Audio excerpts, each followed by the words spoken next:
Hello, good morning guys. आज अपन बात करेंगे ब्लड प्रेशर के बारे में। अपन वाइटल साइन डिस्कस कर रहे थे। वाइटल साइन के अंदर अपन ने टेम्परेचर को डिस्कस कर लिया था। उसके अंदर अपन थर्मामीटर को डिटेल से डिस्कस कर लिया था। और आज अपन बात करेंगे ब्लड प्रेशर के बारे में। तो ब्लड प्रेशर क्या होता है वो मैं अभी आपको समझाता हूँ। देखो, सबसे पहले अपन क्या देखते हैं कि जो अपना ये क्या होता है, अपना हार्ट होता है। ठीक है, अपने हार्ट के मेनली 4 चैम्बर होते हैं। कितने चैम्बर होते हैं? 4 चैम्बर होते हैं। 4 चैम्बर की बात करें उसके अंदर, तो देखो उसके अंदर 2 तो होते हैं एट्रिया, और 2 क्या होते हैं? ट्रू क्या होता है? वेंट्रिकल। ठीक है, तो सबसे पहले अपन देखते हैं ये क्या होता है। राइट एट्रियम, और राइट एट्रियम के नीचे क्या होता है? Right ventricle. और लेफ्ट साइड के अंदर क्या होता है? लेफ्ट एट्रियम, और लेफ्ट एट्रियम के नीचे क्या होता है? Left ventricle. अब इसके अंदर में दो कस्पिड होते हैं। एट्रियम और राइट वेंट्रिकल के बीच में जो ये कस्पिड होता है उसको बोलते हैं, क्या बोलते हैं? ट्राइकस्पिड।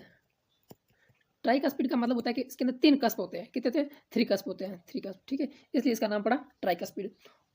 और लेफ्ट एट्रियम और लेफ्ट वेंट्रिकल के बीच में कौन सा कस्पिड होता है? बाइकस्पिड। बाइकस्पिड का मतलब क्या होता है? ये 2 कस्प से मिलकर बना होता है। अपन बाइकस्पिड की बात करें तो इसको दूसरे नाम से अपन जानना चाहते हैं तो क्या बोलते हैं? Mitral valve. क्या बोलते हैं? Mitral valve. ये क्वेश्चन हर जगह पूछ रहते हैं कि बाइकस्पिड का दूसरा नाम क्या है, क्या बोलते हैं? Mitral valve. ठीक है, अब देखो अपना क्या करता है बॉडी का जो ब्लड होता है, सारा ब्लड, ठीक है, वो किसके अंदर जाता है? राइट एट्रियम के अंदर। कैसे आता है?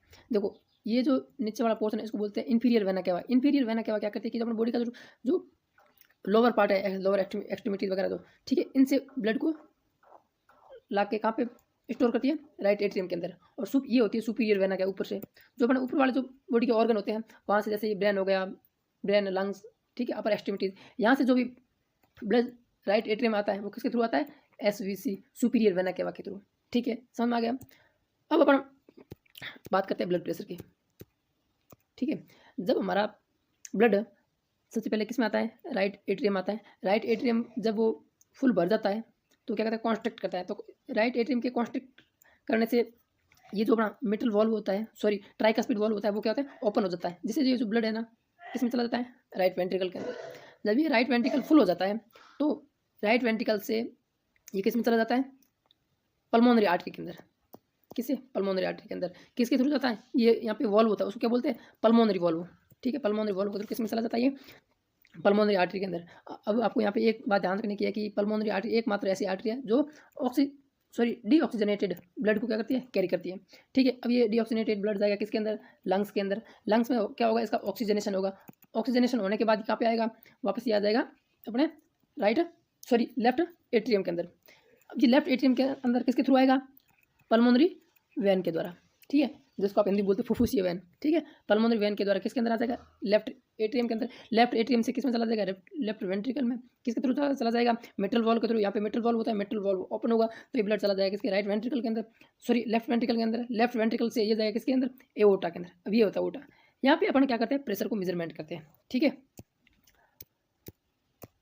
देखो यहाँ पे क्या होता है कि जब ये ब्लड एओर्टा के अंदर आता है, ठीक है, मैं अलग से वेसल्स बना देता हूँ। ये अपनी क्या ब्लड वेसल्स है। जैसे यहाँ पे ये ब्लड आया, ठीक है, यहाँ पे ब्लड आएगा तो ये ब्लड यहाँ पे स्ट्राइक करेगा वेसल्स की वॉल के ऊपर। ठीक है, प्रेशर लगाएगा। इसी प्रेशर को अपन क्या बोलते हैं? Blood pressure. समझ में आ गया? जो जब अपना ये लेफ्ट वेंट्रिकल से ब्लड किस में चल जाता है? एओर्टा में जाता है। एओर्टा में जाता है तो उस पर प्रेशर लगता है, उसको क्या बोलते हैं? Blood pressure. अब ब्लड प्रेशर दो प्रकार टू टाइप का होता है, मैंने पहले बताया। सिस्टोलिक होता है और डायस्टोलिक होता है। सिस्टोलिक का मतलब जब अपना ब्लड है वो लेफ्ट वेंट्रिकल से एओर्टा के अंदर आता है। एओर्टा के अंदर आने के बाद जब एओर्टा के अंदर आता है तो यहाँ पे प्रेशर क्रिएट करता है वेसल्स वॉल पर, तो उसको तो हम क्या बोलते हैं? Systolic blood pressure. समझ में आ गया? जब अपना लेफ्ट वेंट्रिकल कॉन्ट्रैक्शन करता है तो उस टाइम क्या होता है? यहाँ पे प्रेशर क्रिएट होता है वेसल्स वॉल पर, उसे बोलते हैं सिस्टोलिक प्रेशर। और जब अपना ये लेफ्ट वेंट्रिकल रिलैक्सेशन की कंडीशन होता है, रिलैक्स करता है, ठीक है, और ये क्या होता है? जो एओर्टिक वाल है वो क्लोज होता है, हो जाता है, उस टाइम क्या होता है? हमारे जो ये आर्टीरियल्स होते हैं ना भाई, जैसे ये एओर्टा का लास्ट पार्ट क्या होता है? आर्टीरियल्स, कैपिलरी वगैरह। तो ये यहाँ से क्या होता है? पेरिफेरल रेजिस्टेंस जनरेट होता है, यानी कि ये पेरिफेरल रेजिस्टेंस लगाते हैं, जिससे यहाँ पे क्या होता है? वो वेसल्स की वॉल पर प्रेशर क्रिएट होता है, और उसको अपन क्या बोलते हैं? Diastolic pressure.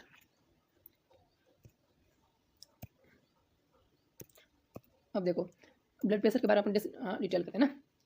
देखो, blood pressure defined as a force of the moving blood exact on the blood vessels. Moving का मतलब जो वेसल्स के अंदर जो ब्लड मूव करता है उसके द्वारा जो भी वेसल्स वॉल पर ब्लड के द्वारा जो फोर्स लगाया जाता है उसे क्या बोलते हैं? Blood pressure. नॉर्मल जो ब्लड प्रेशर होता है वो कहते हैं 120/80 mm ऑफ एच जी। इसकी जो यूनिट है उसको क्या बोलते हैं? mm of H G.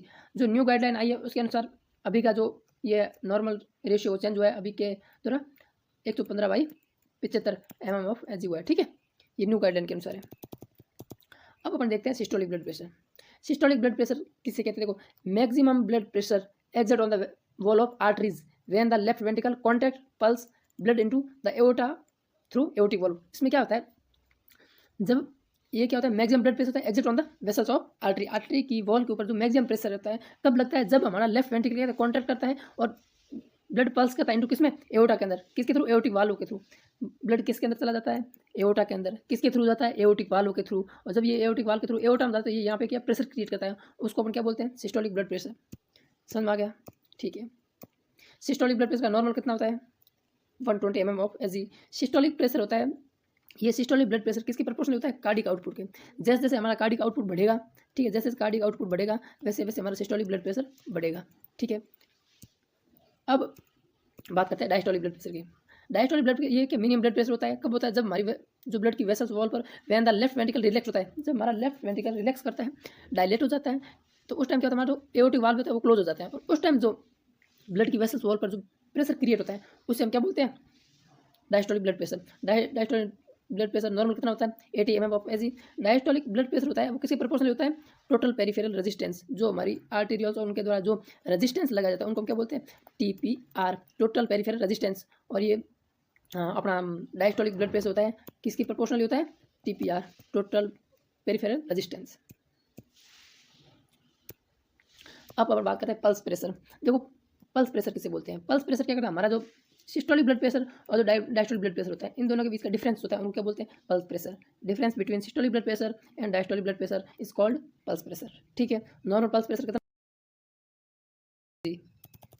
ठीक है, अब अपन बात करते हैं अब हमारा प्रोसीजर क्या रहता है ब्लड प्रेशर लेने का। ठीक है, तो सबसे पहले अपन बात करते हैं पोजीशन की। ठीक है, पोजीशन क्या रहती है? देखो, sitting or lying with back supported and leg uncrossed. सबसे पहली बात है कि ये देखो, आप देख रहे हो, ये देखो, ठीक है, ये अपन देखते हैं, ये सिटिंग पोजीशन के अंदर है पेशेंट।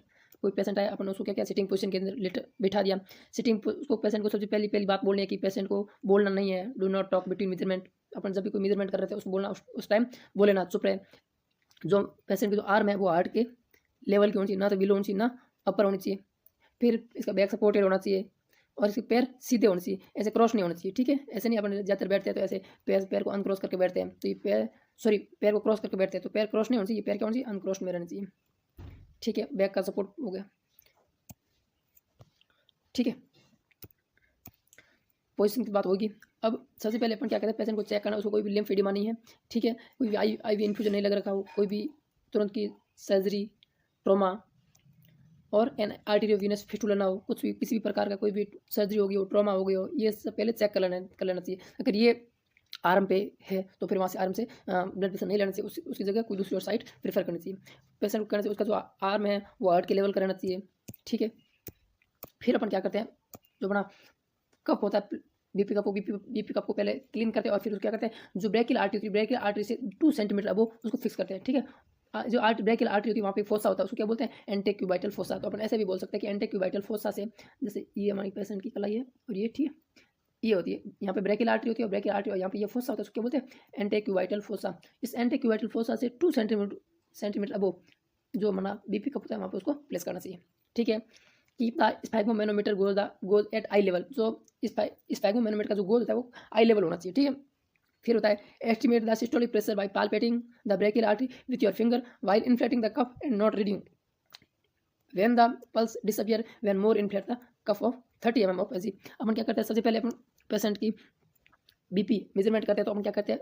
जो बीपी कफ होता है उसको इन्फ्लेट करते हैं, इन्फ्लेट करते जाते हैं और साथ में अपन क्या करते हैं? अपनी जो फिंगर होती है, फिंगर के द्वारा ब्रेकियल आर्टरी को फील करते हैं। जब ये ब्रेकियल आर्टरी डिसअपियर हो जाती है उसके बाद अपन को कितना और इन्फ्लेट करना है? 30 mm ऑफ एजी।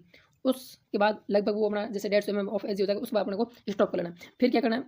अपना जो ये जो डायफ्राम ऑफ स्टेथोस्कोप होता है उसको क्या करना है? ब्रेकियल आर्टरी पर लगा देना। फिर अपन क्या करें? ब्रेकियल आर्टरी को फील करेंगे, फिर उसको स्लोली डिफ्लेट करना है किसको, कफ को डिफ्लेट करेंगे। डिफ्लेट करने का तरीका क्या रहेगा, 2 से 3 mm पर सेकेंड, ठीक है, 2 से 3 mm पर सेकेंड के द्वारा अपने उसको कफ को डिफ्लेट करेंगे। Deflate the cuff till when the Korotkoff cuff sound appear. अपने को क्या करना है, कफ को डिफ्लेट करते जाना है, करते जाना जब तक कोरोड कफ साउंड अपीयर ना हो जाए। अब कोरोड कफ साउंड क्या होती है, कोरोड कफ साउंड के अंदर एक तो लब साउंड को मेजर करते हैं और एक डब साउंड को, ठीक है। लब साउंड कब होती है, जब हम उसको डिफ्लेट करते जाते जब हमारी क्या होती है, जो लब साउंड अपीयर हो जाती है, यानी कि साउंड आना स्टार्ट हो जाती है। उस टाइम अपन जो प्रेशर मेजरमेंट होता है उसको क्या बोलते हैं, सिस्टोलिक प्रेशर। और उसके बाद अपन और धीरे धीरे डिफ्लेट करते जाते हैं, तो डिफ्लेट करते जाते जाते एक ऐसा पॉइंट आएगा जहाँ पे फील होना बंद हो जाएगी, उसको अपन क्या बोलते हैं, डायस्टोलिक ब्लड प्रेशर, ठीक है। देखो ये होता है अपना स्टेथोस्कोप होता है, ठीक है, और ये क्या होता है, स्पाइगमोमैनोमीटर, ठीक है।